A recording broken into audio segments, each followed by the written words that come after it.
The movies make signs of labor look so clear, right? Your water is going to break while you're at the grocery store and you're going to know you're in labor. You're going to run to the hospital. You have the baby 15 minutes later. But I'm here to tell you that the early signs of labor are just not that clear. And I have a whole video where I go through the signs of labor. And today I want to answer some of the most frequently asked questions on this video.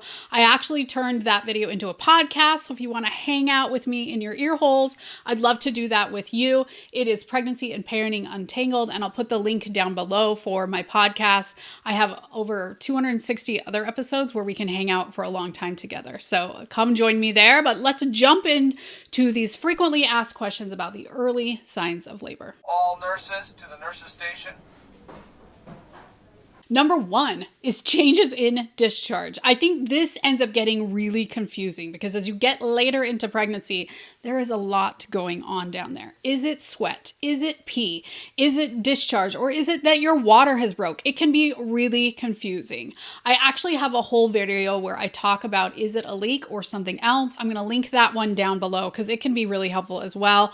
It seems like it would be so clear, like, right, you just turned the tap on and water came out and that's how you know your water broke, but it ends up not being so clear. And I get that. So check out that video if you have questions about it. Now, somebody else mentioned that they actually never lost their mucus plug, and that can be really normal. I actually did not see my mucus plug on either of my first pregnancies.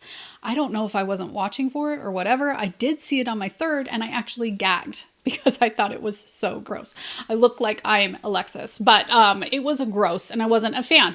But you don't have to lose your mucus plug to go into labor. It's just one of those early signs. And again, you're looking for multiples of these signs. Usually contractions and labor don't come just on their own. It's not usually just contractions.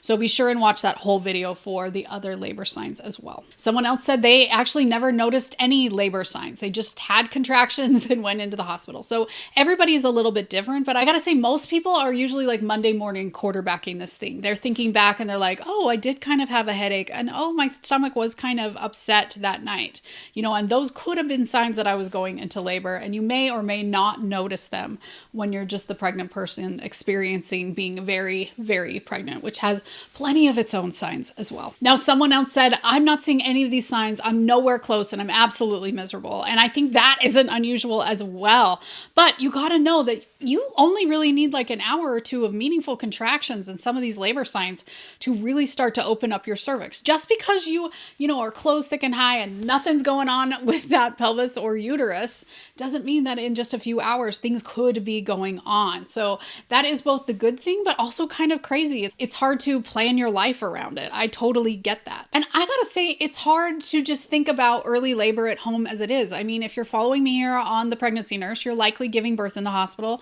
and you're sort of planning on the hospital managing your birth, but you got to kind of look for these labor signs and even be at home for a while in early labor. But understanding like what to do in early labor, how to help it to progress, how to stay comfortable, how to still fill up your gas tank so that you can manage the rest of labor can be really difficult. It's one of the best things that I do in my birth class is talking about early labor and managing it at home.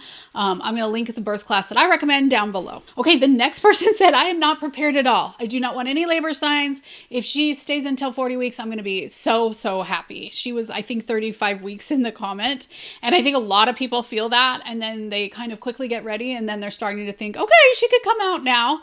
Again, pregnancy, I say this often. It is tricky because you should start to be prepared or between like 34 to 36 weeks of pregnancy, where if baby were to be born, you have the things that you need, which really ultimately are like diapers, some onesies, and a car seat. You definitely need the car seat, but also being patient to let baby come, when they're ready to come, not at 36 weeks when you're ready. So it's so tricky. I totally get that. And if you're like, I still have so much to get done, that's totally fine too. Keep working and you'll see when baby comes out, because sadly, we don't get any control over it. I actually have a whole video about the 3 things in your body that have to agree before you go into labor. I'll link that one down below as well. Now, someone else said that they are 35 weeks and they're having lots of pelvic pressure. And the other tricky thing about these early labor signs is some of them, when light, can just be later on in pregnancy. Pelvic pressure at 35 weeks can be very normal and not a sign of labor. Of course, bring it up with your provider because you want to make sure that you're not going into preterm labor. But that's the other annoying thing. Some of these can be normal things of later in pregnancy and some can be signs of labor. Why does Mother Nature trick us like this? Somebody said they're 33 and 5 days and they feel their stomach tighten. Now, first off, again, you want to look for any preterm labor signs because we don't want to be doing that. So talk with your provider about how often is normal to feel that. But your uterus is going to contract throughout pregnancy. And a lot of you notice it and a lot of you don't notice it.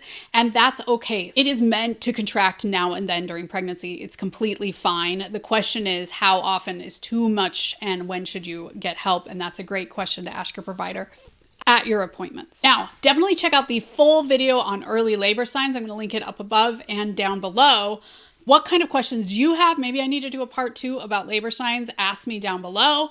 Thanks for joining us here on The Pregnancy Nurse, where we get you prepared, not scared, for your upcoming hospital birth.